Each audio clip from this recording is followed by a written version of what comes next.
Aye. Wow. I wish we'd come together for at better times, but it's been really sad hearing about somebody who was really inspirational to us in the '90s passing away like this. What are your goodness? Anyone who can made it through? I mean, with this, we just had a couple of hours just to try and put this together, and this is going to be sort of a tribute episode to D'Angelo. Talking about his music, his input, his legacy, and what made him different and unique. So yes, as you guys comment, we'll be reading them, and we'll also get a chance to get you guys if you want to come on and have any live say stuff, a few things. I'll put the link for you guys. But VJ, I can probably start with you. The sad news about D'Angelo. This this has come from left field. I didn't even know he was sick. They're saying that he had a short battle with cancer. I guess we'll find out more details in the coming days, but this is probably the biggest loss in this area of music since Whitney Houston. This is massive. D'Angelo is, I can't believe this, man. It's just, I feel so sad. It's just, yeah. I mean, he's what, 52? So I mean, still very 51 or 52. I mean, 51. 51. Wow. And we think about his son with Angie Stone losing both parents within the last 8 months. Yeah, Stevie, what do you remember of D'Angelo? And guys, as you come in, we just welcome you. A lot, mate. I mean, there's a lot, but what I will say is that obviously I only heard it like at past 5, 6 o'clock this evening, and like all of us, you just get that. You got that gut wrenching feeling. It's like you just can't explain it. And I'm in a way, I'm happy that we've got an outlet here, and everyone who's joined tonight, there's a lot of you joining in tonight, that we can just express how we feel. So I'm blessed to be able to do that. We can all just come together for an hour and just at least express what we're feeling. You know what I mean? So, but I mean, what I remember. I do remember this Blues and Soul magazine, pre the single release of Brown Sugar. There was a little section about upcoming artists or what to look out for. And I remember one of the magazine reviewers saying, there's this record just about to come out. It's by a guy called D'Angelo, called Brown Sugar. And it's going against everything that's happening in mid-90s R&B at the moment. Because obviously mid-90s R&B, we was in the midst of hip-hop soul, Bad Boy, etc. So I just remember reading that piece, and it just stuck with me. And when I went into the record shop, and there it was, the Import 12. It wasn't even on the cover. It was Brown Sugar, the single. It was. I don't need to tell you what Brown Sugar is. I think we all know what he was talking about. That special thing that, and I heard it, and it was completely different to everything that was coming out in 1995, and you were hearing something special. Brown Sugar, the album was exceptional, and we've lost a generational talent. I mean, you could hear his influences, going back to obviously Smokey Robinson, Curtis Mayfield, Leroy Hudson, that golden period of 70s soul music. He had a jazz element. You could argue he started. I mean, this will be up for debate tonight whether he started neo soul or not. But talk about, we just lost, like VJ just said, we've just lost a generational talent. He influenced the generation. There's still Gen Zers now that are just finding out about him, that are making music like him. So yeah, I mean, this is a big loss to the music world. Yeah. Last Exit to Brooklyn sent me this really. It's a fair point. I think he's written something here as well, but he said he was our Curtis, our Prince, our Marvin, our Rick, our Donny. Man, it's just it's hard to read this, man. Sorry. Yes, it's tough, man. It's tough. It's like I say, you get that news. It's just your guts are ripped out. It's like shocking, terrible. Awful news. Yeah, I think we last saw him during the verses, and people were wondering, and he didn't go perform against anyone. He just did his thing, and people were wondering, when is he coming back out? What's he doing? But no one knew what he was experiencing, what he was going through. And I think older people would talk, and I have to apologize when I talk about this, but people would talk about, oh yeah, Jimi Hendrix, it was just amazing during his day. Or people would say, oh man, if you'd seen Curtis and Sam Cooke, Marvin Gaye, if you were around when that music was going through. And in the 90s, when we had the early New Jack, then we had the hip hop soul, and then we had the R&B, and he just came out with something just completely different that was just like funk and soul and music. And he found some Questlove and the Roots. He found some connections with Raphael Sadiq, and they just said, we're going to do this stuff.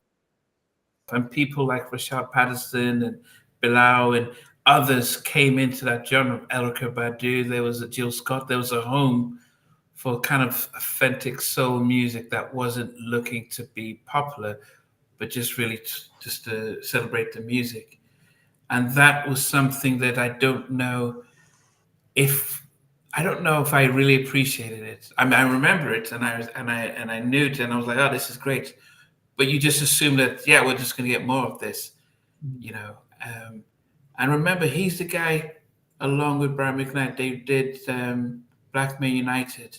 So it wasn't just, it was about uplifting the community as well when they did the You Would Know video song for Jason's lyric. So truly, truly, truly just, heartbreaking about that. There was a group on Uptown Records called Key West, Albie Shaw group with Tabitha Brace and Terry Robinson, and a chap called Dominic Trenier. So after Key West's album was recorded, I think around 1990, Dominic Trenier had already, he was done with the project. He'd moved on. Mentally, he'd moved on. So he wanted to do his own thing in music management and other things. And I believe it was Dominic Trenier who discovered DAngelo. Wow. So that was a mad one, because Stevie will know what the Key West project means to me. It was one of those Uptown albums that we were like, why didn't it come out? Mm-hmm. We wanted to know who the different players were on that album. We knew Carl West, we knew Terry Robinson, and we knew Tabitha Brace. We didn't know very much about Dominic Trenier, but Dominic Trenier passed away a few years back as well. And he discovered DAngelo. Wow. And DAngelo was on Kedar Massenberg's label with Erica Badu. So to think that DAngelo and Erica Badu both signed to Kedar's label was incredible. It was when did the Black Men United come out, guys? 95, wasn't it? Was it 95? Was it before or after Brown Sugar came out? I can't remember. Was on the Jason's lyrics. No, it was after. It was after Brown Sugar, because it was before. Yeah, it was before. And he did that with. It was before Brian McKnight. He wrote that with Brian McKnight. Yeah. And he didn't even take a lead part in it. He was playing the music. I don't even think he's singing on it. He's not on it, I don't think. I mean, maybe in the background, but he wasn't. He didn't take a verse and just shows. I know he became. So there are two things that really unsettled DAngelo in the music industry. Yeah, he was about the music. When he did the Untitled, he did the video where he was, he wasn't wearing anything. He became this sex symbol, and it affected his relationship, his marriage to Angie Stone. It was like, why is this guy with this woman? And it is something, when I did interview Angie Stone, that she said that it was the challenge of she felt the people were trying to tear them apart, the label. She actually blamed the record label. Look, man, marrying her is not good for your image, and having a child, and it was pushed upon. That separated them because it was just too much. Because she felt she was the scorn of many women, and the pressure of the label, and so that is something that I don't know how it affected him long term. Because he was comfortable in that relationship and stuff. I think just but that's the industry. Society makes us pigeonholes us into thinking that this is acceptable, this is not acceptable. Is this person good looking enough for somebody that looks the way DAngelo did? It's really sad, because if DAngelo felt that if he was in love with Angie Stone, who cares about anything else? Like, it's just sad when record labels feel that they can tell somebody that they have to do this or behave like this or do that, or like some people that we know, or you're too fat, you're never going to be popular enough to sing, to have a record deal. It's just pathetic, and people should just be allowed to be people. I think what's his name, Brandon, and Last Exit to Brooklyn said it was 94. I think it was 94. The reason why I'd asked before, Black Men United, when it came out, I hadn't heard of DAngelo. That was the first time I'd heard of DAngelo, and I'd heard of It was okay. And I'd heard of Brian McKnight. He had the album in '92 that we all know, and then you had all these artists, and that was the introduction. And then Brown Sugar came out sometime after that, and that blew us all away. Brown Sugar song that was, when that hit the radio airwaves, it was just like, what is this song? That was it. It was like, nothing is topping this. No. Like we're all like Teddy Riley, Jodeci, Blackstreet fans, Guy, all of that, Devante, all of that, right? None of those boys could touch what DAngelo was doing, not even in the same stratosphere. You cannot compare it, because Brown Sugar was a very, very special, that album, the whole album, a very, very special time. Yeah. I'm going to give you guys the opportunity, if anyone who wants to come on and say a few words about any memories about DAngelo. Maybe that's great. Maybe you saw DAngelo live at a show and you wanted to reminisce on that. Maybe you remember when you bought his first album, or you want to reflect on it. So this is the link. So if you and we'll just do, and we'll do one at a time. So if you can come on, you can just click onto that, and then we'll invite you. And if somebody else is already on, we'll wait till they finish. But as I said, we want to give everyone an opportunity who has anything really to say about DAngelo. I never got to see him live in concert, but as I said, they ushered in an amazing era of music. Okay, Colin has. Hi guys. Hey Colin, how you doing, man? Oh, I'm absolutely devastated. Honestly, I'm devastated. I won't lie to you. I did message VJ on Instagram to saying that you have to do this today, yes, man. because it's important to celebrate this man. Of course. It's a big impact to my life musically. I was in a live band. We used to always do Brown Sugar. So, I'm just, me and my brother, rest in peace, who died of cancer 7 years ago. When we was younger, all we listened to was Brown Sugar all the time. So, and I'm devastated. I won't lie to you. Wow. It's just. When was the first time you heard about DAngelo? You will know, obviously, that song, Black Men United, then obviously the Brown Sugar, obviously that album. Then I was just hooked. We used to have it always to go to my dad's on a Sunday in Coventry, go and visit my brothers and sisters, and that was the album on a Sunday, on tape, just rotating, going around the whole album, and I was just hooked. It's just, I just can't believe it, man, honestly. Special. It was a special album, that, wasn't it? Oh, amazing album. One of the great. One of the greatest albums out there. It doesn't matter. I'm not even talking about in the R&B genre. I'm just talking period. pop, Yeah, and if it is I just a agree with good album. Yeah. I'm not separating it with R&B, and if it's just a whole good album Yeah, with any genre. Did you ever see that album you could compare to any of the great albums of all times with any artist in any genre. Yes. That's it. That's where D'Angelo Brown Sugar was, that album. 100%. Oh God, I don't know what's going on. And you Did know you what? I ever was see thinking as him well. live? Sorry, because he wasn't at Angie Stone's funeral, and it makes sense now because maybe he was ill around that time. I know he didn't attend her funeral, so maybe he was sick around. Maybe he was really ill to go. So I don't know, because obviously it was a private thing. Yeah. I didn't know we had I mean, you we had a feel for son this song. together. You know, you got to think of it. Yeah. Son's lost. Look who he's. The son has just lost Angie Stone and D'Angelo in the same year. I mean, you put your heart to his son. You know what I mean? How he's going to deal with that? It's about 6 months in between or something like that. People saying. Yeah, some very short period, isn't it? Yeah, I think. Yeah, it's not too long. Yeah, I mean, Angie died. She died in March, on the 1st of March this year. Oh, okay. Wow. March, April. Yeah, it's just shocking. August, September. Yeah, just so he knew about his dad's health, but I'm sure he didn't expect. His mum was that hers was tragic and stuff.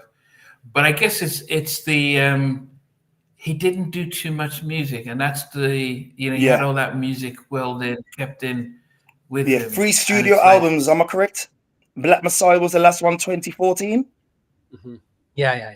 That was it with the Angelo and the Vanguard. Oh, sorry. Yeah. It's just we didn't get much from him, but it's as I said, I don't know if he was truly appreciated as much at the time. We knew it was different. We knew he was very musical, but because he wasn't media savvy, it was like, and that was the difference, because he felt like one of these, and I can just imagine a Hendrix and stuff who just wanted to be in a studio making their music. He actually recorded. They talk about recording at Jimi Hendrix Electric Lady Studios with the Roots and trying to craft music out there. And if you ever listen to Quest, he talks about making that album as though they were making Thriller. You know how Quincy Jones talked about Thriller, that the way they talk about the detail they put into making his debut album. And it, without much fanfare, when I first heard it, I thought, okay, what is this? This is cool, slow, a little jazzy. I didn't think it'll catch on because it was dominated by, Bad Boy and all that stuff. But it cut through. It stayed through, cut through. It was authentic. And of course, as Mr. Vigneault and a lot of others are saying, seeing him live was a massive I didn't get difference. that chance, unfortunately. I wish I did now. You just expect these people to just be here for years and years and years. You know what? Tomorrow's not promised. I think we just forget that sometimes. I'll tell you what reminds me of as well. You probably all remember Lyndon David Hall at the time. Yes, rest in peace. Yeah, he was like he died of cancer. Correct. He was signed as like a UK version of D'Angelo by, is it Trevor Nelson? Trevor Nelson. That's right. And was he on Cool Temper? Yeah, was he on Cool Temper? I remember going to there was some like secret album launch party that I went to, and he just did he played on his guitar, and then late he was gone, just died of cancer. But he brings all the memories back, really. When D'Angelo was out, and great times back then. We've got to remember those times, guys, because we was all there. All 4 of us were there, living through that great period. We had an incredible time. I did see him live. I saw him at the Brixton Academy. I think it was 2012, 2013, something like that. And the thing that the show was just phenomenal. Like D'Angelo with his voice and a piano, that boy didn't need anything else. He was wow. But the most interesting thing about that show for me, because I'm a big Prince fan and the Time fan, his bass player at that show was Jesse Johnson. Wow. And I was like, what? And I just get so excited about those little details. And to see Jesse Johnson, that bass player, on the stage with DAngelo was just What was his stage funny. presence like, DAngelo, at the time? He was. Did he have it? Did he have it? was, Yeah. He had it. I mean, I don't know. All the I never cigar, saw him. cigarette. Yeah, I never saw him in the 90s, so I can't compare with anything like that. But I'm sure he had even more presence then. But he did have it, and the crowd stood from the whole time till the end. There was nobody that sat down. It was just everybody was up from their seats once they got up. And you know how, like most concerts, you have people get up for like one or two songs. This wasn't that show. Not at all. Everybody was up. Yeah. Yeah, it's just Yeah, this is saying about, they really pushed. I mean, well, not he was in Sony. I think it was in Colombia, but they pushed. I mean, the music has to sound good, but then the promotion, it's the same thing like with Outkast. When you give somebody something that's different and unique. But if it has to be qualities there, because it doesn't. If you can send it to the masses, but if we don't like it, and that's something about him that we truly have to appreciate.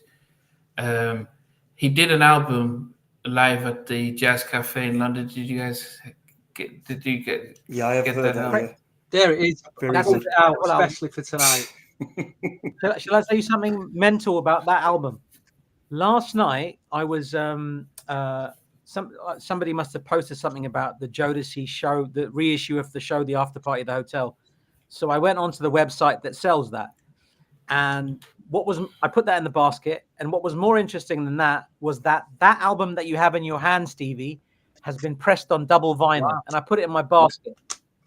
And I didn't buy it last night, and it sold out. Wow. So I was going to buy it last night. I was just... Mate, I seen a copy of the Voodoo album in Vinyl Exchange a few weeks ago. It was about 250 quid. Was that a double album, Voodoo? Yeah, it's the original US pressing. The sound, I mean, it's going to double now. It's going to double in price. It's going to go for 5 months. I don't know. It was just on the wall for about 250 quid. And my jaw dropped. I thought, I didn't realise it was worth that much. But like I say, a lot of them 90s pressings, they're disappearing now, aren't they? They've gone. Yeah. Anyway, Colin, are you at the New Jack Night in a few weeks? I can't remember where you said you could make it. Or I'm going to be in America. I'm going to go and see Mickey Mouse again. Maybe one day. Back to the US again.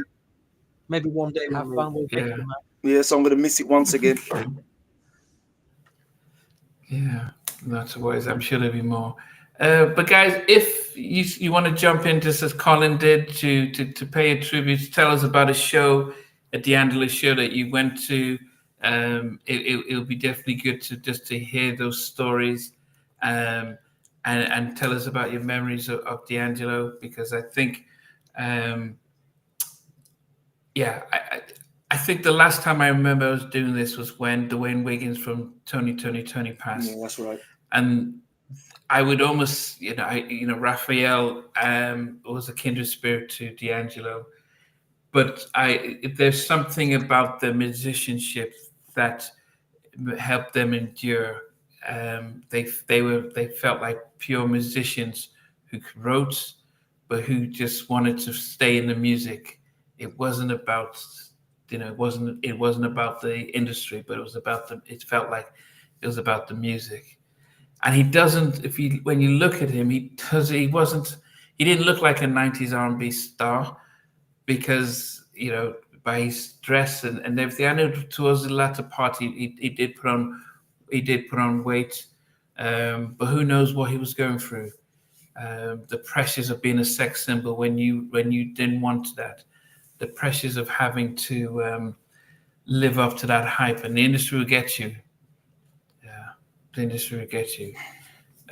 Last Listen Brooklyn says the original pressing of Voodoo goes for over £500. Yeah, I can believe that now. Wow, that's amazing. I haven't opened my copy yet. I have that. I haven't opened. I know you're not opening have it a now. seal. I'm never opening it. You Yeah, don't need to. If yeah. you got the CD, just keep it in your It'd rack. be worth a lot now. Yeah. I might get the reissue. I might buy the reissue for that. But I ordered there's a issue of Brown Sugar. It's called brown. It's something sugar and burnt sugar. It's like different color records, two different color records, and one of the records looks like burnt sugar. So I got that one. I ordered that one with the Jodeci. Yeah, I ordered that. Yeah, in the so in the UK, was there any equivalent to DAngelo's type of to his Like vibe? say, Lyndon David Hall was the closest. Yeah, I would have thought so. Okay, Yeah, I can't think of okay. That's anybody. probably one of the closest we got to it. Really. Yeah, Lyndon was the one, and you mentioned like cancer is a terrible thing. I saw Lyndon in Holland Park. I think it was 2 or 3 months before he passed. And Stevie, you will know this very well. You'll know this about me, definitely. Like I am a big fan of the Untouchables, Eddie F, and all of that. So when I saw Lyndon, I said, "Did you do two remixes with Eddie F?" And he laughed. He said, "I don't remember two. I did one." And he was just really nice. And he seemed. I didn't realize he was unwell, but he looked a little bit weak. And when he passed, that was a shocker as well, because he was very, very young. He was in his 30s, so right? Talented. Early 30s or something. Did Misha What about Parrish do Umar? something with DAngelo? Because I know she's posted tonight. Misha. She posted something. I'm sure she did. She Yeah, did something with him. there's a possibility. She may have. Something live. There's- She might have done. I remember she got invited to a Prince. She did something at a Prince thing, unless he might have been there. I don't know. You know. Yeah, Erykah Badu did a fantastic song, and this was they're both on Kedar, and they did that incredible song on High School High Call. They did a cover of the Marvin Gaye, Tammy Terrell track, Your Precious Love. And Marvin Gaye is maybe a notch below Michael Jackson and Prince in my head. Like Marvin Gaye is well up there. But DAngelo and Erykah Badu's version of Your Precious Love smashes the hell out of Marvin Gaye's version. It's just stunning. It is just absolutely bananas. And if you haven't heard that version, oh my God. He did. Well, I was going to say Roberta. Oh, sorry. That's all right, mate. Go on, Colin. Go on, mate. No, I was going to say my favorite tune would be Lady, and his Roberta Flack's version of Feel Like Making Love. Great track. Oh God, Great tracks. Phenomenal. Yeah. Yeah, shocking. And I was very immature back then. Like, 95, I was young. And he did that song called Shit Damn Motherfucker. I thought it was just so funny that somebody put all those words in a song. I thought, oh my God, how could you? And then I understood what the song was, and I understood what the lyrics were, and I thought, what? This is insane. This man is a G. You got to look at some of the credits on the album. I mean, they've got on his first album, you got Raphael Sadiq in there. You got Ali Shaheed Muhammad from A Tribe Called Quest. I mean, just like I say, work with people like Jay Dilla, all them guys there, man. Oh God. I mean, you Jay talk Dilla about would've been Teddy around, Riley yeah. with a new sound with Guy. I mean, they created a new, he ushered in a new sound. Or obviously heavily borrowed from the 70s. Yeah, but this is what we were calling. Yeah, they were calling. Yeah, Kedar labeled it neo soul, and it gave a lane to people. Even Chico but the Barge got reimagined as neo soulish, in a way. And look at all the artists that were sold off, like India Irie, sold off the back of say a DAngelo, really, that came out after. We talk about Bial, Rashid Patterson, Jill Scott had a lane when she went. It was okay to come out with that sort of that kind of soul and vibe and things. I do wonder. Did you get the Get Off the Bus soundtrack, VJ, with "Girl You Need a Change Your Mind"? The Eddie Kendricks track. I do have it. Yeah, it's somewhere. got a Blackstreet track on it, but have a listen to that cover. I'm Coming Home is on there. That DAngelo cover is very good. Very good. Wow. And Ade says she's going to Raphael Sadiq. Ade, please do tell us what Raphael says about DAngelo tonight. I wonder if he'll cancel that. He'll be gutted. Oh my gonna God, be- you'd be that's devastated, most very- definitely. Yeah.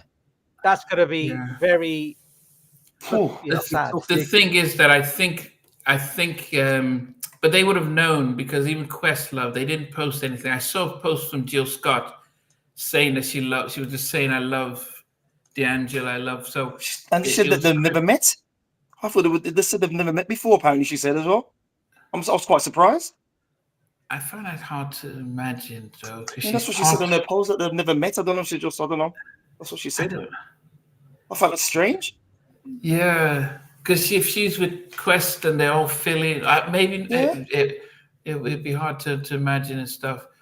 But no, it's as I said, he created definitely a lane, and maybe because we didn't see or hear from him that often, is why he became a mystery. You know, unlike most of the people, like most artists that you'd see interviews everywhere, you can get a few performances, but he just felt like he was into his music. Yes. So yes, definitely. And if anyone has anything to share, yeah, please join in and tell us about a concert, a DAngelo concert, what it's like to listen to him live. Did he, was he mainly on his piano or did he play the guitar? Yeah, there was a group he was in, or there was talks about a group, and can you imagine if we ever got to see this group? I think it was DAngelo, Q-Tip, and Raphael Sadiq. Wow. What is that? Like, that is just They will have tracks recorded together. You know they've got them somewhere. Yeah, they must have jammed together many a times. But think about that as a combo: DAngelo, Chris Love on drums as well. and Quest. Yeah, he would have been around. I mean, the stuff they all did stuff with the Roots, didn't they? Yeah, they did. Did loads of stuff with the Roots. Yeah, yeah. As I said, River Mandela saying regret never seen him live. I think that's I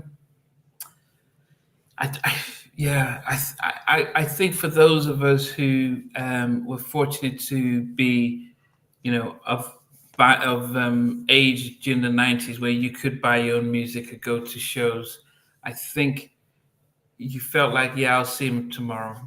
There's so much to be able to see. But it's, I've seen Mint Condition live, and so it wasn't that I wouldn't have appreciated that. It's just that I don't think I don't think I was just, there was so much happening, and he cut through the whole bad boy stuff, the whole hip hop stuff. Let's talk about the reaction to this album when this dropped, because I remember there was a big divide over this album. A lot of what I call the soul connoisseurs in the UK, they weren't having it. They were not having this because it was too funky for them. But this album now, it's a classic. I mean, it kind of, you need a few listens to get into it, but yeah, it was a bit of advance. Yeah, for everybody. I would say that was like Khaleesi's second album. This album at the time, Stevie, do you know about Voodoo? Maybe Colin knows. I don't know. There's the original version, the promo version of Voodoo had like a different track layout. It had a different song on it, or different version or versions of certain tracks. Do you know about that? Vaguely remember that. I don't know. Something. There was something about that. Yeah, I think there was a bit of controversy over one of the tracks, weren't there? Yeah. One of my most prized 12 inches, because it's a perfect song, is Devil's Pie. Tune. DAngelo and DJ Premier, what they created for that song is perfection. That is 100 out of 100 song. There is not one syllable that you can't add anything to that to make that any better. Like all these other, we do these lists for things. There's some songs which are like, and they're big songs. They're like at 96, 97. Some songs might reach 98 in my head. Devil's Pie is 100 out of 100. There is nothing. There's nothing you can improve on that.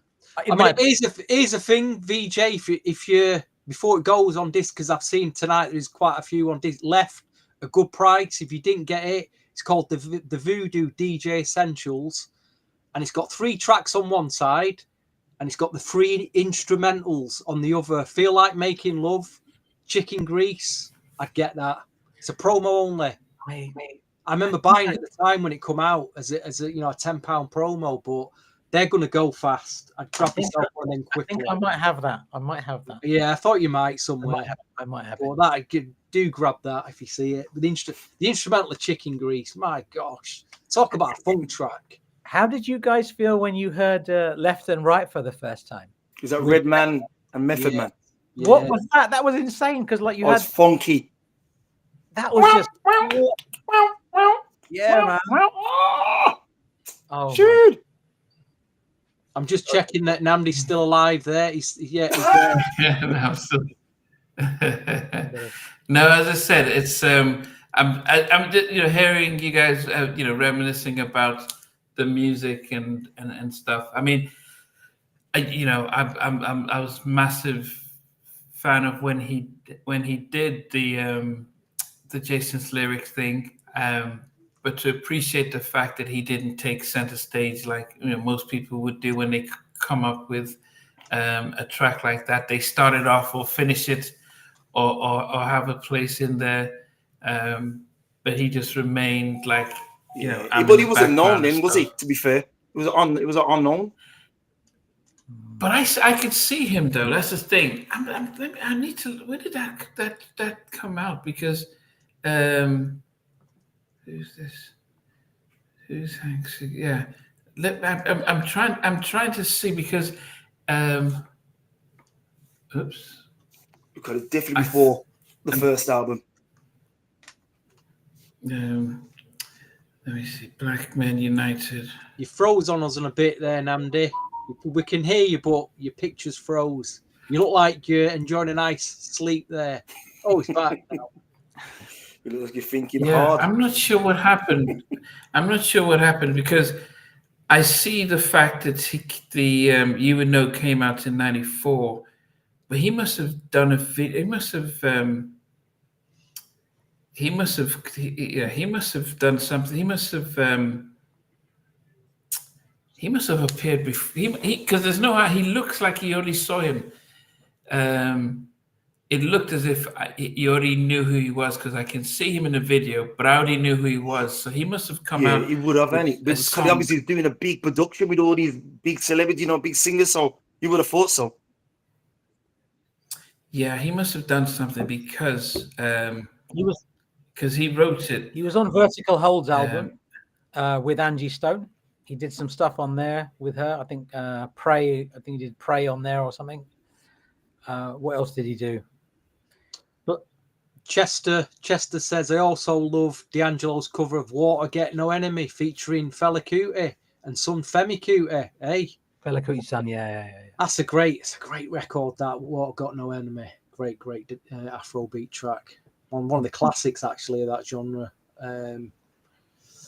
Great that you're all here tonight with us. Great, so many people probably feeling the way we're all feeling tonight. It's just stunned, shocked, gutted, just Give someone else a chance. Is anybody waiting, Namdi?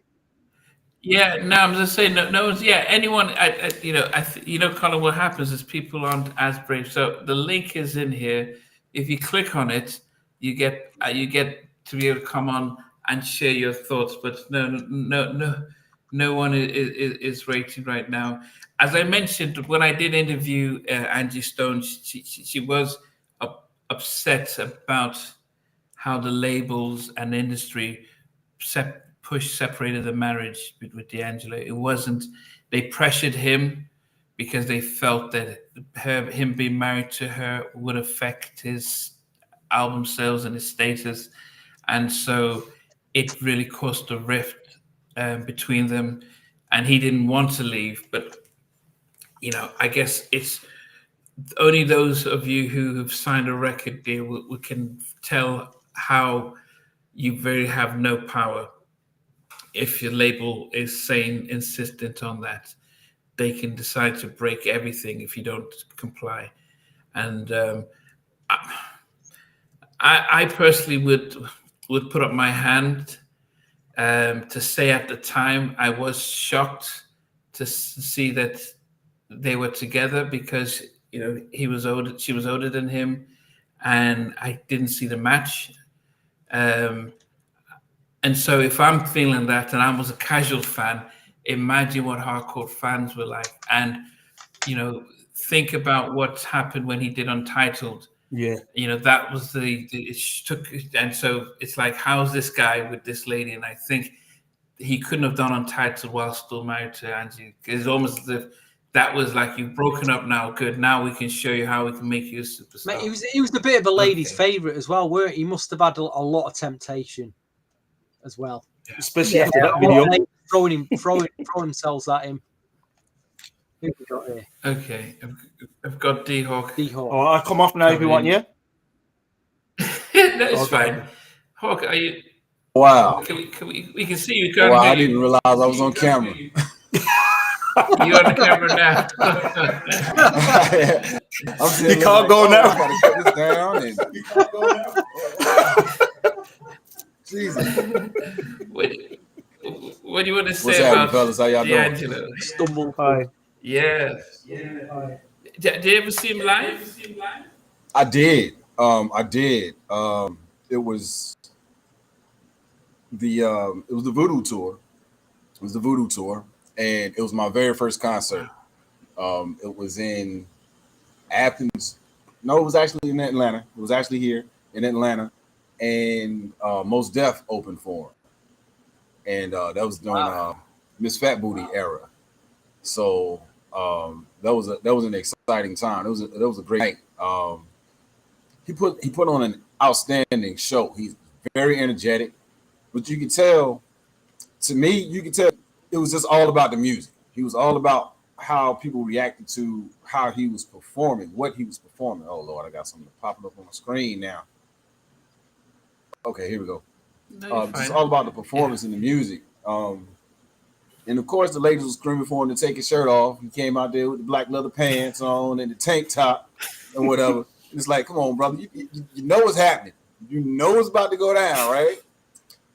He seemed a little aggravated a little bit. So when he got down to shit down motherfucker, he made that song come to life. He started kicking the speaker, kicked the mic stand over. He flexing at the crowd now. Wow. It's like, you realize it's a song, right? You're not coming up stage and then, right? So it's like, but calm down. Eventually got to How Does It Feel? And of course, by this time he half naked. So the ladies got what they wanted. And he gets behind the piano, and lights dim, gets real cinematic, and he kind of gives an acoustic version. At least he did in this show. He gave like an acoustic version of How Does It Feel? Just him and the piano, really. Very sparse drum. And everybody was just kind of like in awe. Just like, wow, this dude is really dope. You know what I'm saying? Whether it's on the CD or live, you're going to get the full effect of what he got going on. And then, it was cool to see people in the audience or whatever the case with him leaving. And my man is like, there go Chili right there. And I'm looking and whatever. She's like right here in front of me because she's like really low to the ground. She's like 4'10" or something like that. I'm 6'1". So it's just like, oh, yeah, okay. She's got a lot of hair. Damn. All right. But anyway, it was a dope experience. If anybody, I would love to hear anybody else's experience, especially outside of the United States, because I know that y'all, it seems like y'all have a different appreciation for music. You know what I'm saying? Like real music, no bullshit. Like the like one thing, music. You know what I'm saying? One thing I'll say about incredible to watch. I went to see him once. I saw him, it was much later. I saw him 2013, 2012, something like that, at Brixton Academy. And you know how you go to most concerts? Hold on a minute. Have you got your TV on? Have you got your TV on? No, you coming through my speakers. Background. It's got an echo? Yeah, the echo. All right, hold on. Hold on, yeah. See, that's why I was looking so crazy. Make sure that's not happening. I think it's gone now. Go on, VJ. All right. Yeah. y'all So good?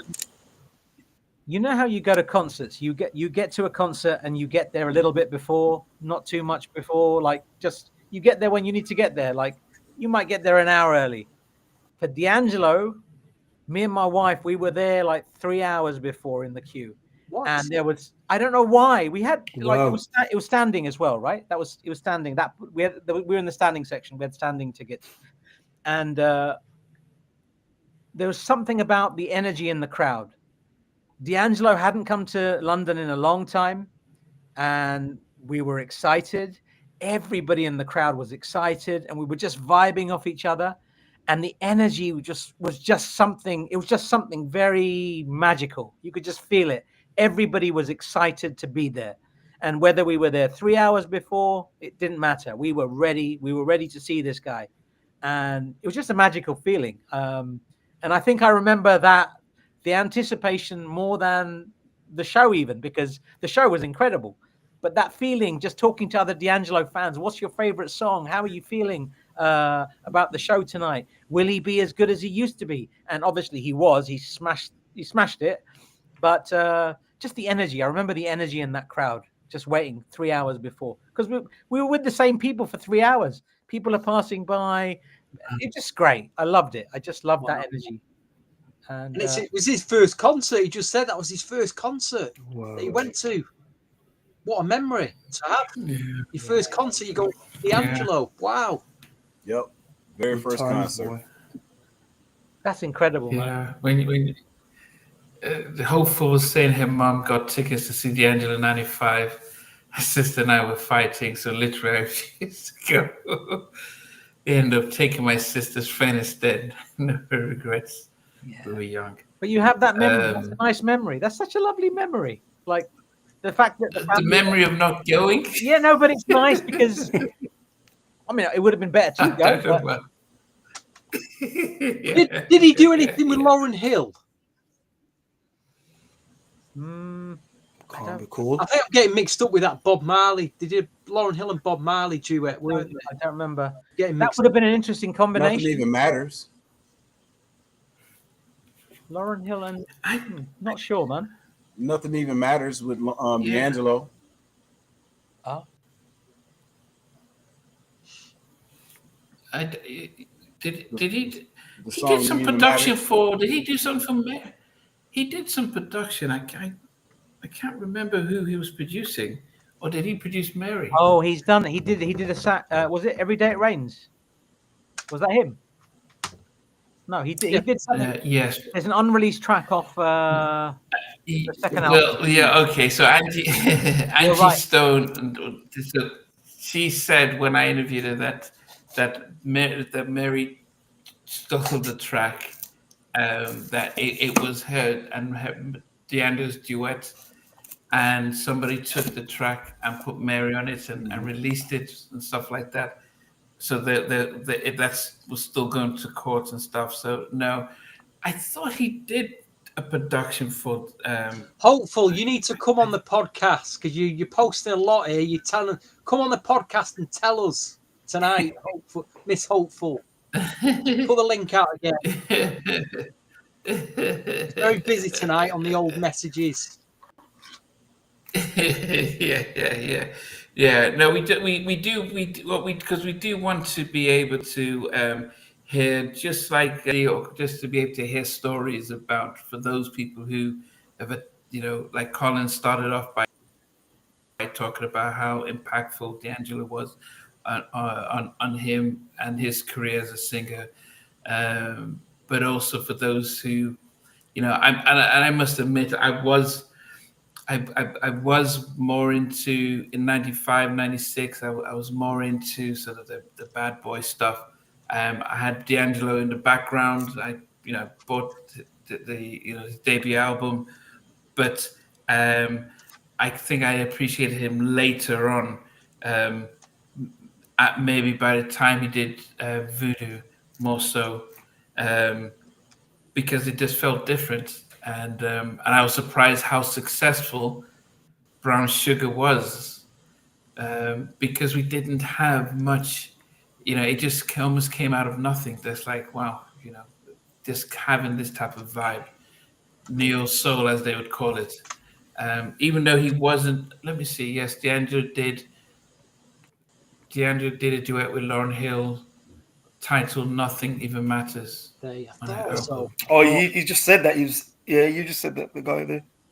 Nothing even matters. Yeah, It's on her album, yeah. right? Yeah, it's amazing that he just did 3 albums, which just says that he really wasn't really into the music. I mean, into the whole industry stuff. It's just like, yeah, Remember, he had a drug habit as amazing well. that he didn't. So that you know what I mean. So that was in that that situation as well. I don't know if he was in. I don't know if he got. There was a period he got locked up. I'm not sure, but I know he had a proper, drug habit.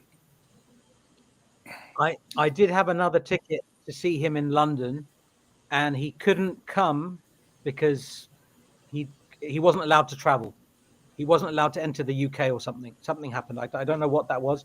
I don't want to dwell on that too much, but I remember the concert got cancelled because he wasn't allowed to travel. Something happened. I was gutted about that, and that was before. That would have been mid noughties, I want to say, something like that. Yeah, that would have been something. And can you guys? Let me see if any of you guys know this. Can you make a link between Rodney Jerkins and DAngelo? Ooh, stop it, mate! Stop it. Oh, there's a link, and this was great because it's just That's your mate in it, Namdi, Rodney Jerkins. You got him on speed dial, aren't you, on your WhatsApp? Put him on. No, I can't think of. No, I don't know. No, I can't think of. okay. So he's going to tell us. So he did a track. I think it was with Angie Stone as well. So he did a track with a group called Twice, a song called Sparkle. He produced it.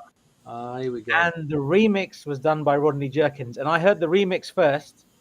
And the Twice Sparkle remix is absolutely nuts. It's beautiful, fantastic production. Then I heard DAngelo's version, and I thought, wow. It's even better. Yeah, you jog. It's a great memory jogger this evening. All these tracks that are just forgotten about. Like you say, Lauryn Hill and DAngelo and that Get Off the Bus track, and it's all kind of coming back to me bit by bit now. It would have been nice if Maxwell and DAngelo did something. Did they do anything together? Yeah. That would have been like, because they were always compared to each other, weren't they? They were. I mean, really, right? If you look to the 90s, and I'm talking about real classic albums. I mean, obviously, Brown Sugar is going to be up there with the first Maxwell album. The real, Christian. It's no, up there, I think DAngelo was a lot different than Maxwell. I thought Maxwell was Maxwell was great and he had a lane, but I think DAngelo did something that was what we weren't expecting in our generation.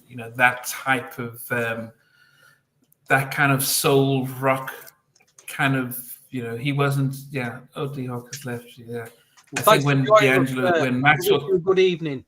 D-Hawk, yeah. Thanks for joining, man. It was great to hear your story about the concert. Yeah. It was. I think DAngelo was. He just felt like a difference and stuff. Colin, were you saying something? Oh, Colin, I thought you were waving or so. Oh no, I'm saying, I'm going to leave you up to chat now.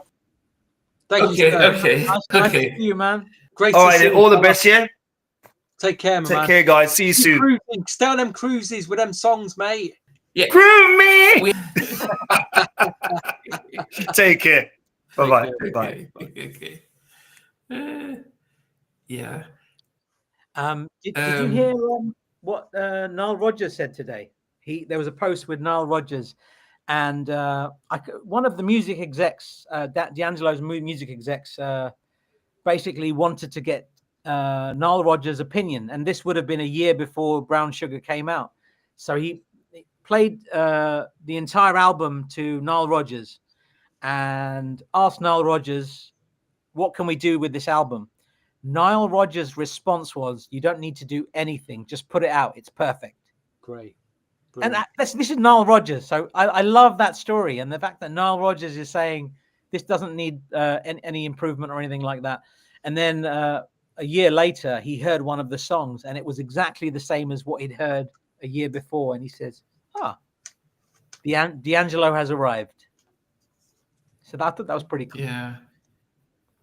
No, I still can't go with that Nile Rodgers story where he turns up to some night disco, some famous disco nightclub in New York, and he's at the door with the bouncers there, and the Chic record that he's just produced, he's playing out, and they won't let him in. He's going. Oh, Studio 54. Was it Studio 54? And they're playing his records, and they won't even let him in. That's crazy, isn't it? Yeah, that's crazy story. Yeah, In that, Yeah. Yeah, have you heard of Aries? Okay. Oh yes, Yeah, I mean, Aries never quite made it. Them. very good. Yeah, I mean, if anyone else has seen DAngelo live, it would be great to hear what that experience was. Anyone who's ever met him, I mean, that's even taken another step further. I don't know if Stevie's backstage I stories. personally don't. There's fans out there that what I know all the personal things about art. I've never really gone down that. But I'm just happy to get the music. So hearing I didn't even know he had cancer. I didn't have a clue he had. I'm not like stalking the artist or anything. I don't need to know what's going on in the personal lives. I mean, if it gets shared online and read it and find out, great. But there's a lot of fans out there that are just kind of disturbing. They're hooked on an artist and yeah, but one of the things about I think one of the things about music and it is the art of communicating. So somebody will be struggling with whatever pains there are, and they're putting their music, and somebody else connects. So I can imagine somebody really being not obsessed, but close to an artist and feeling like Taylor Swift. She goes through a relationship, she puts it to pen, people to build upon that. I think somebody like DAngelo, who was very reclusive, I think very similar to Jaheim. I think DAngelo struggled with alcoholism. I think with DAngelo, relationship, because he felt comfortable with his marriage. I think he also didn't like the limelight, and I think he loved the music. But in this business, the labels don't care about the music; they care about the money. If you make great music that makes no money, it makes no sense for them. So if we can make millions from you, and I'm sure Mr. Savagno, who's worked in the industry, will say it's about the money. And if we can make more money without you, dead or alive, we will make more money without you, dead or alive.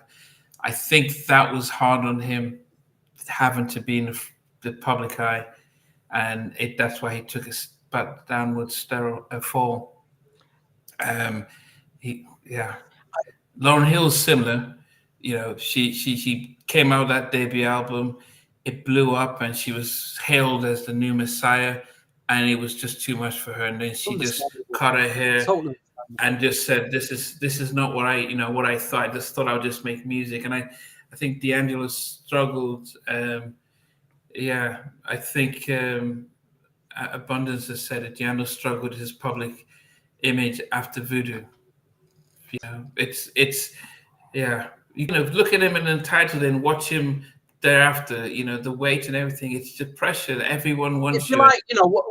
It'd be like you, Namdi, say halftime chat. I don't know.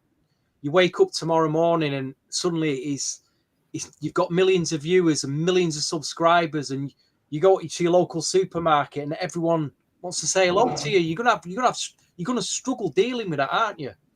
Yeah, it must be friendly. Yeah, but I think if you're an artist, if you're an artist who they've made a sex symbol, he was. I mean, just think of Untitled. I mean, he was chiseled And it wasn't about the song. It was about the fact that, you know, the video was just pretty much him standing there, just going around. I mean, that was pretty much saying, you are now a sex symbol. And we're going to, and that was, that's, you know, D-Hawk talks about how he got into his music when he saw him in Atlanta during the Voodoo tour. And all of a sudden, it's like, no, no, no. We want you, we need to sell you and the package. Yeah, there was massive pressure on him to sell an album every 2 years. In the 90s, so good looking required to go straight single, all women required to be single and child free. She was, you know, she was a lawyer in industry and stuff. So yeah, so hence the breakup of the marriage with Angie Stone. Who knows how much that affected him? Yeah. VJ was dying to say something. Go on, VJ. I was going to say, I remembered I did a concert at in London. I think it's 2020, just before COVID,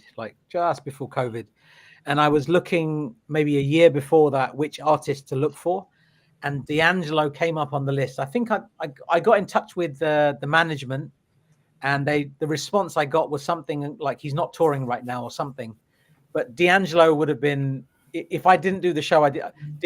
The show I ended up doing was it was Blackstreet, Mario Winans, and Horace Brown.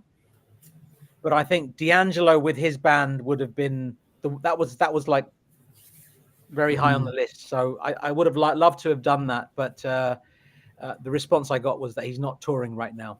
So I don't know what was going on at the time, but I would have loved. What year was this? This would have been 20. I would have reached out in 2019. So 2015, 2014, he had the car crash, and that almost killed him.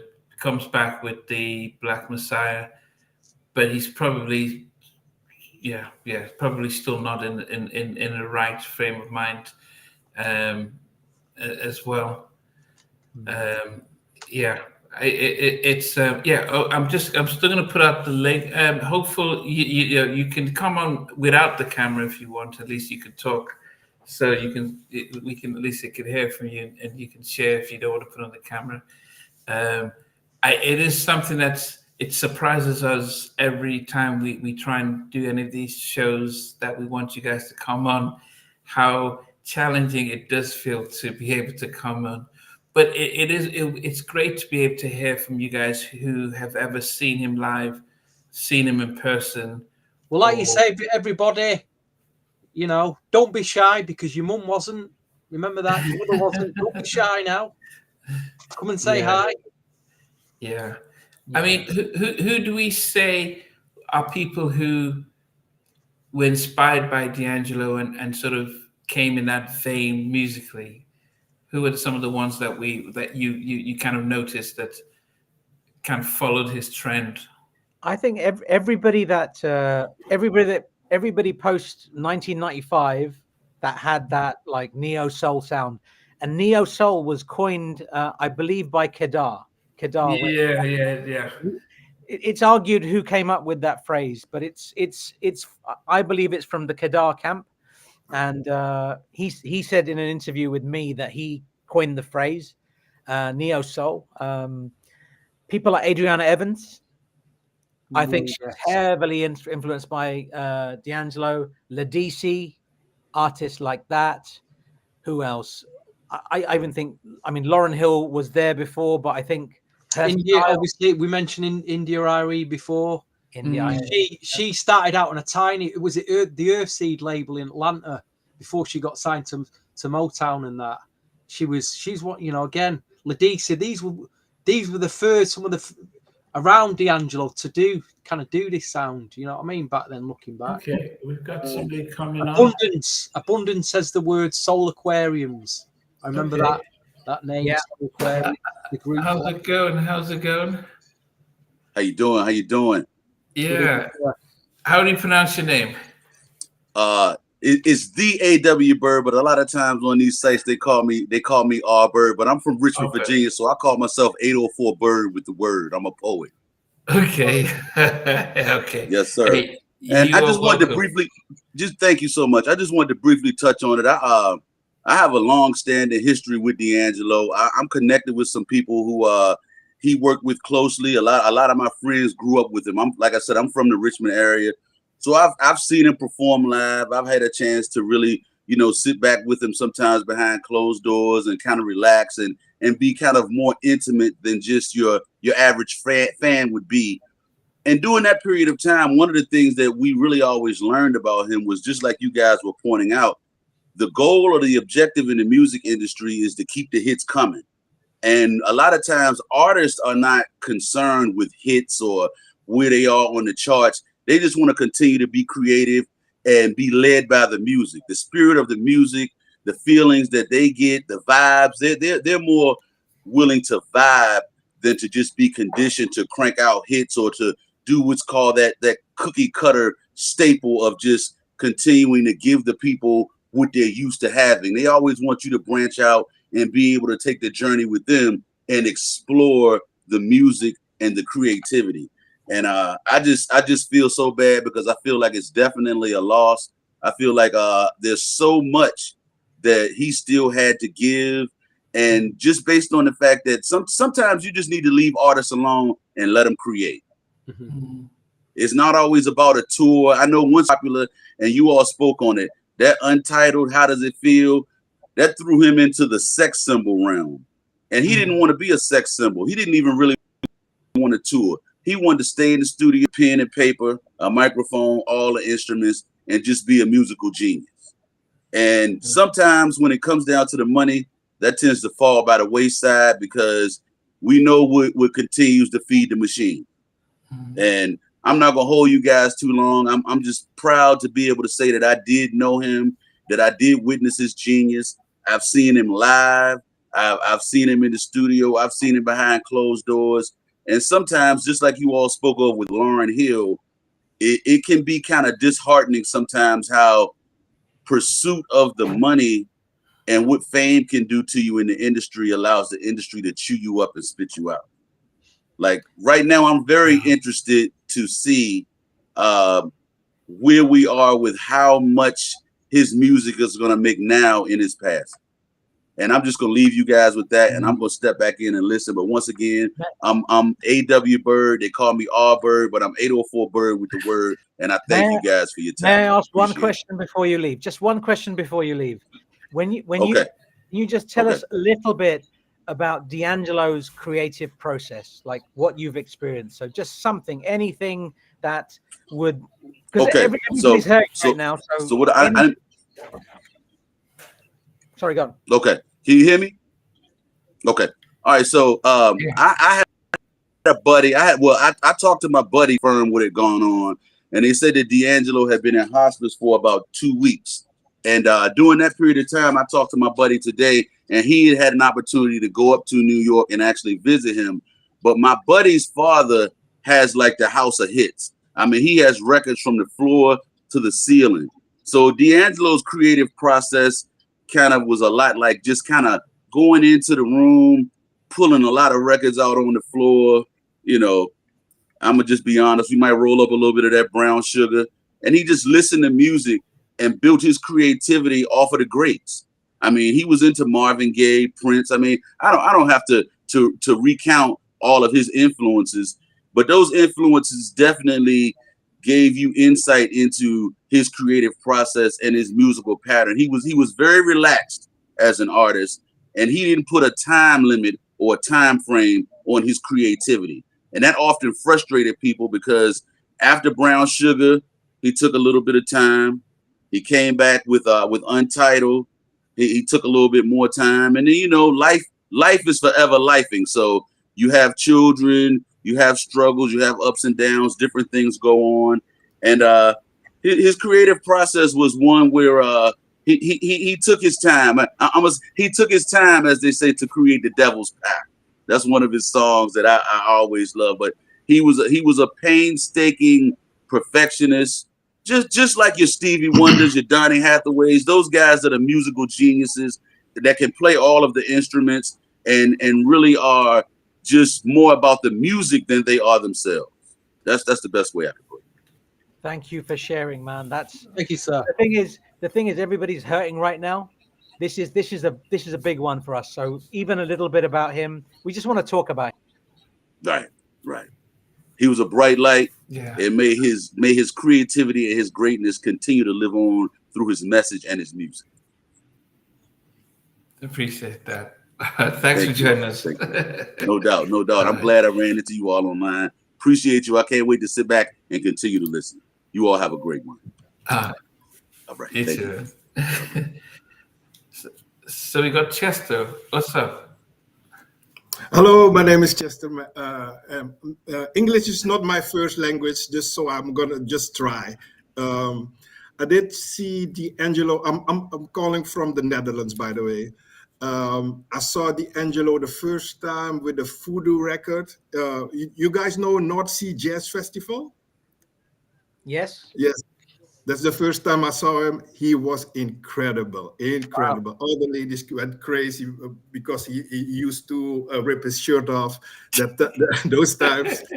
The second time I saw him, the second 2 times I saw him in Paradiso. It's a great culture pop temple here in the Netherlands, in Amsterdam. He was just incredible. And just his music, man. I loved his music so much. He was new soul. He didn't like that term, by the way, but he created it. It was incredible. I just loved his music so much. His music was also good for a little joint. You know, we smoke joints in the Netherlands, and just vibe away. Yeah. All those, I have all his records. Even the featuring he did. He was just a incredible musician. Great loss, man. Great loss. So you mentioned the North Sea Jazz Festival. Like, can you tell us? So how many people were in that performance? Was it like a big North crowd? Sea Jazz? Man, he was bigger than Michael Jackson that time. Wow. People went crazy. That's He was big. Yeah, he was big. Yeah. Goodness. Yeah. What was your favorite song by DAngelo? I just can't name one, man. But when I heard he died today, the song that came to my mind was Africa from the Voodoo album, the last song on Africa. That was such a beautiful song. Yeah. Because it is a transitional song. You know what I'm saying? Yes, he was dreaming about somewhere he didn't know, but he know. We as Black people, we know we have that. You know what I'm saying? Yeah. Yes. Yeah. I think to think he just did 3 albums and 1 live album in 20 plus years tells you that I think Prince just kept putting out music, but not everyone was made for the industry. Yes. And they needed people to protect them, and he probably didn't have that. No, he was a special soul, man. He was a special soul. A journalist here in the Netherlands made a documentary. I think it was 2014, Devil Spy, and he talks about stage fright then in that documentary. Because he had a lot of stage fright, but you have to check it out. Devil Spy is the name. Yes. Very nice. Great loss, man. Okay. Great loss. Yeah. I saw you tear up. I teared up too when I heard the news. Yeah, VJ, you got emotional, didn't you? I did. You can't help it, man. It's like just some things like this that happen. They hit you differently. They affect you differently. This is it feels like the wrong time. The boy was 51, man. I'll be 51 soon. You know what I mean? It's like It's our era at the end of the day. It's our era. It's our era. We grew up with him, so we grew up. I'm 52. That's it. Man. We grew up with him. You know, we all cherish these records that he's done, what he's a part of.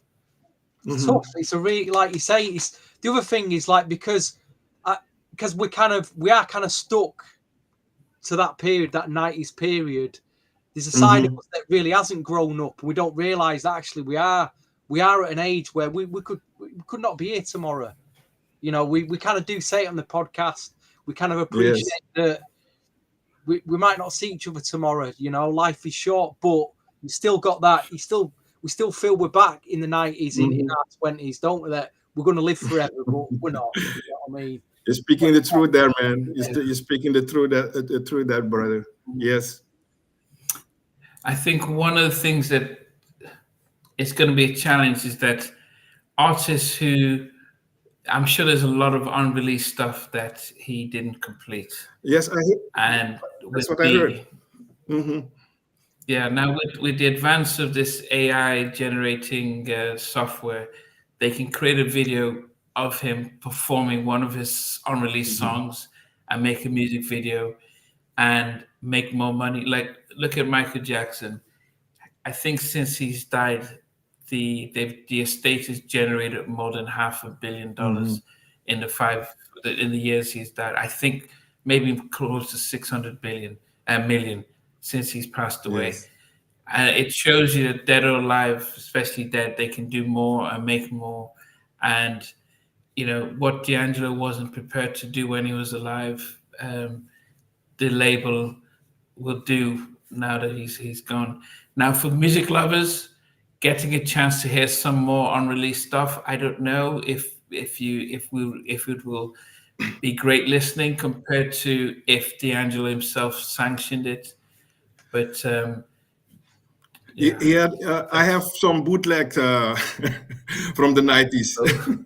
Yeah, there's some great DAngelo bootlegs. I mean, some insane bootlegs. I was trying to find which one it was. There's one with, he did that track. Q-Tip did an album. He did a fantastic track on Q-Tip's album, and all of these songs made it onto this bootleg and alternate versions of them. There's a really good bootleg of him. I can't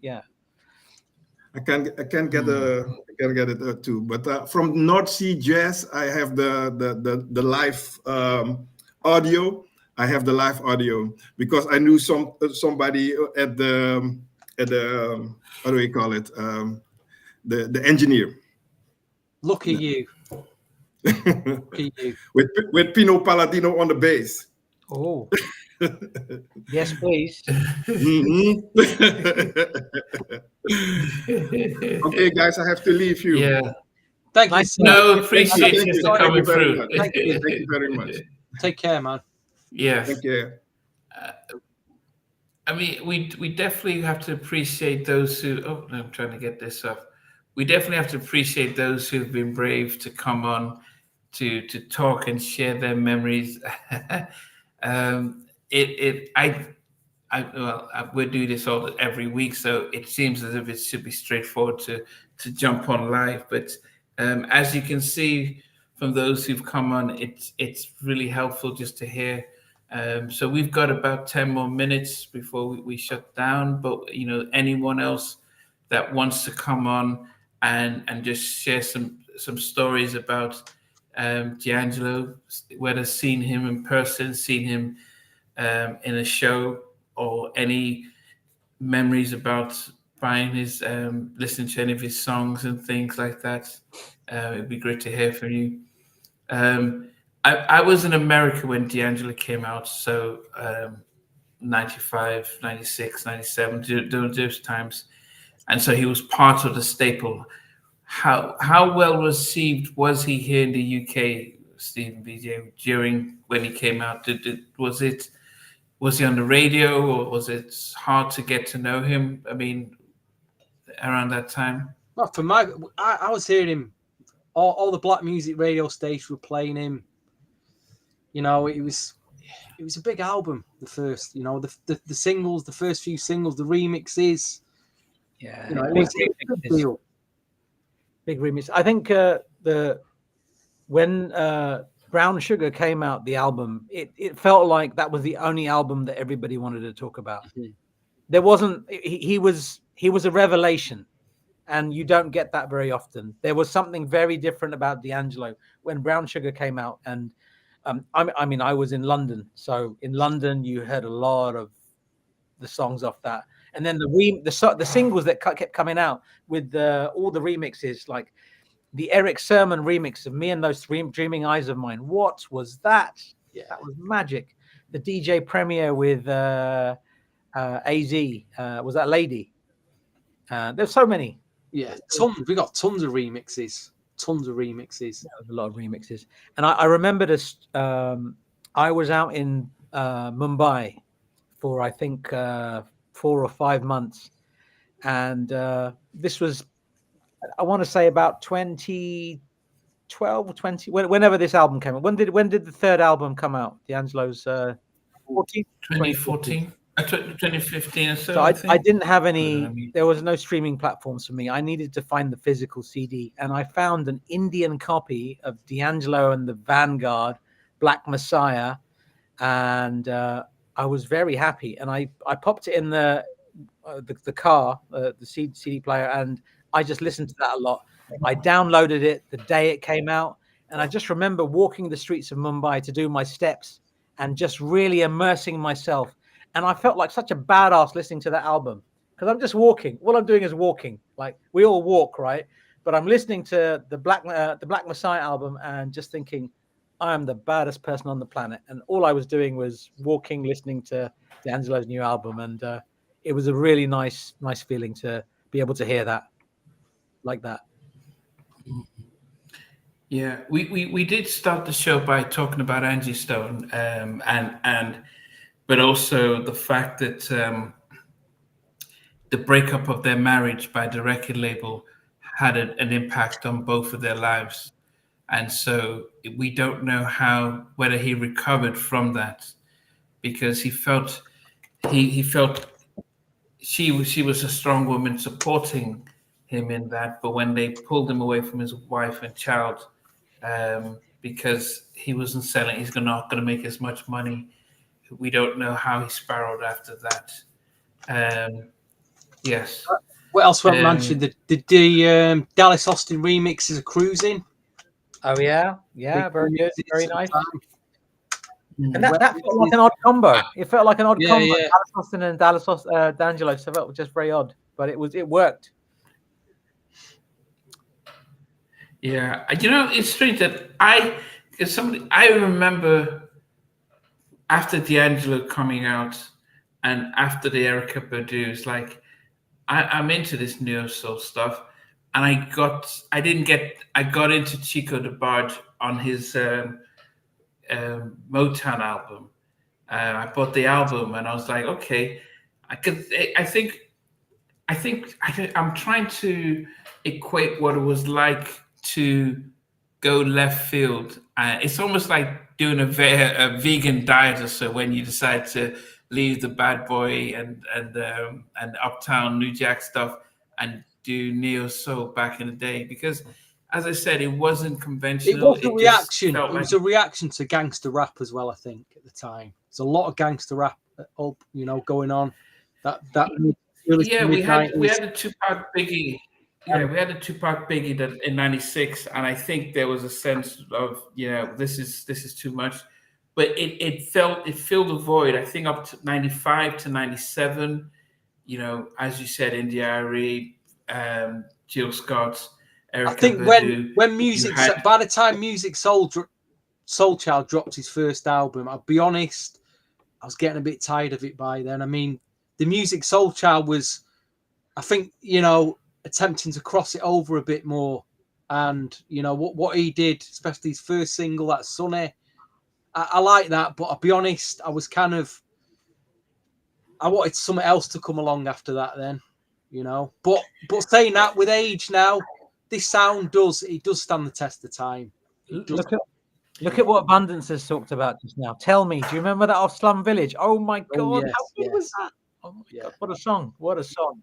Yeah, but I think the problem was that they filled that void with hip hop, Cash Money, that filled that void, because there wasn't when DAngelo, who's really the forebearer, stopped really making more music. It was like, let's find something else, and hip hop came through. and you know, there's nothing wrong with variety, but I think they changed the charts and they made it hip hop and R&B, and so of course it had an impact on how much hip R&B really got seen and heard. Yeah, so so this final warning, guys, because I think we've just got a few more minutes before we start on. If anyone still feels brave enough to click onto the link, come on and have it, just share some thoughts about with DAngelo, seeing him, meeting him, or his music before we log off. This was unexpected, unplanned. As I said, we had no plans to oh, of course we didn't expect him to die. And I must say, Mac sent me a message to say, have you heard that DAngelo's passed? And I was driving and I said, I haven't seen it on TMZ, even though I saw it on Twitter. Fox Soul and people saying good sources have said he has passed. And I'm like, you know, this has happened in the past where they've said a celebrity has died and then it's like it's false rumor. And I said, until I see it on TMZ, because they tend to be the first to break it. And when it did come out, I'm like, wow, you know, that's definitely sad. I just remembered something. We've mentioned it on another podcast, but DAngelo was asked if he could have written one song that he didn't write, which one would it be? And I love that he said this. He said, I wish I had written Michael Jackson, Remember the Time. And I don't know why it resonated with him the way it did, but it resonated with him. And the other thing I wanted to mention as well, Bashir mentioned the cover version of the SOS Band track, Tell Me If You Still Care. Arguably the best Jimmy Jam and Terry Lewis song ever. DAngelo's version of that is stunning. Bashir, we didn't talk about it before, but that's a great nod to DAngelo's talent. That is a great video. If you haven't seen it, do take a peek. Yes. So I think all this week, you know, what we do on this show, on this channel, is that we take our time to celebrate the artists, to celebrate the music, and I'm sure that when Andrew is back, we will think of how we can, you know, do a tribute with DAngelo, and maybe mix it up with Maxwell, as somebody suggested. I think it was Benson or so. But we'll take time, and then we will try and look at our neo soul or something like that. So we will look into that, because it'll be good just to be able to remember that time of our lives when we took a pause from the hip hop, from the R&B, from the 80s Puff Daddy remixes and R. Kelly's 12 play, and we celebrated neo soul. We celebrated a throwback to music, and we celebrated Brown Sugar, Voodoo, and especially that video on Untitled. So final thoughts, VJ and Stevie. I think this is a huge loss for music, not just for R&B, soul, neo soul, hip hop, whatever you want to call DAngelo's style of music. This is a huge loss for music. As I said at the beginning of the podcast, I don't think we've had a bigger loss than this since Whitney Houston. This is very, very difficult to process. And I'm grateful that, Namdi, you've set it up today, because this podcast, because I just want to talk about him. You know, when I just want to talk about him, it's just very sad. Very, very sad. We're blessed to have this platform to do that, you know. We're blessed to have all these people to turn up, you know, and share this experience and what we're feeling, you know. I'll be honest, it won't hit me till tomorrow. I'll get up in the morning, I'll get on that bus to work, and I'll be like, oh, dear me. It will really hit me then. Really hit me. But like I say, we've just lost a generational talent. And we're lucky. We're so lucky that, you know, we was able to go through that era, buy them albums, and just listen to, you know, without the internet back then, without mobile phones, we could just have that album, the CD, the vinyl, the tape, and we could listen to it week in, week out, and let it sink in. Like, you can't do that now. It's just so hard, isn't it? It's so hard to let an album just sink in now. something new. So we've all had that shared experience, you know. And this is, and bit by bit we're losing these talents. You know, the music industry takes these talents very young, don't they? Far too soon, as Michael Jackson once said. Yeah.